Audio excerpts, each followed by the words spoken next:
Come now to consider complications of bereavement, complicated grief, which takes various forms, and to look more closely at the causes and interventions that we can carry out to help people presenting to us with these problems. The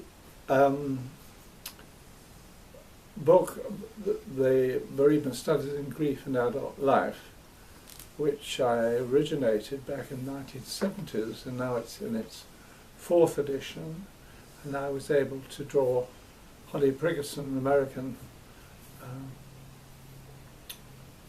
researcher, to help me with this particular edition.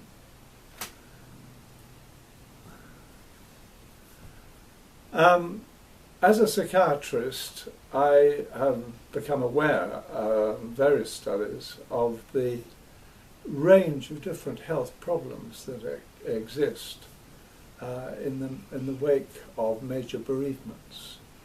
Some of them are what you might call non-specific. In other words, they're caused by a wide variety of stressful situations, or even arising on their own without specific stresses, but nevertheless are likely to be triggered from time to time by bereavements.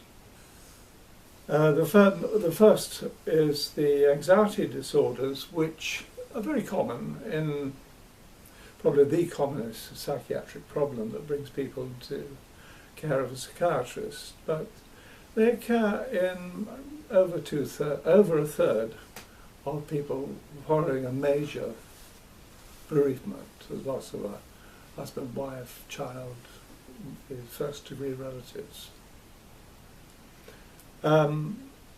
Associated with them, occasionally you get people in panic disorders, the fear of going out. They're less common, but another recognised non-specific disorder. And then we had the major depressions, which again, in people who are vulnerable to depression, may well find it triggered by bereavement. Although, as I said, it's not special to bereavement. It can occur following a variety of other stresses. And then finally, alcoholism and drug abuse, whatever people have a weakness for, are likely to get worse following bereavement. Others include practically any psychiatric problem to which we may be vulnerable. Obsessional disorders, a whole range of things, but these are the most common non-specific disorders. The specific ones, the ones much more, I won't say entirely specific to bereavement, but we'll explain that in a minute. Complicated grief, which can take two main forms: the people who have delayed, inhibited or avoided grief, problems in expressing grief, and finally the prolonged grief disorders, people who develop very severe grief going on for much longer than expected and producing much more disorganization and interference with other functioning too. I'll say more about that in a minute.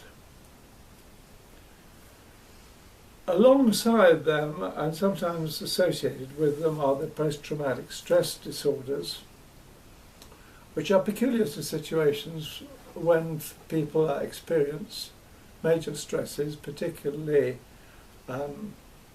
horrific life situations, which may or may not be associated with bereavement. Having a child killed in a car smash, for instance, can be a very traumatic kind of disorder, particularly if you've witnessed it happen.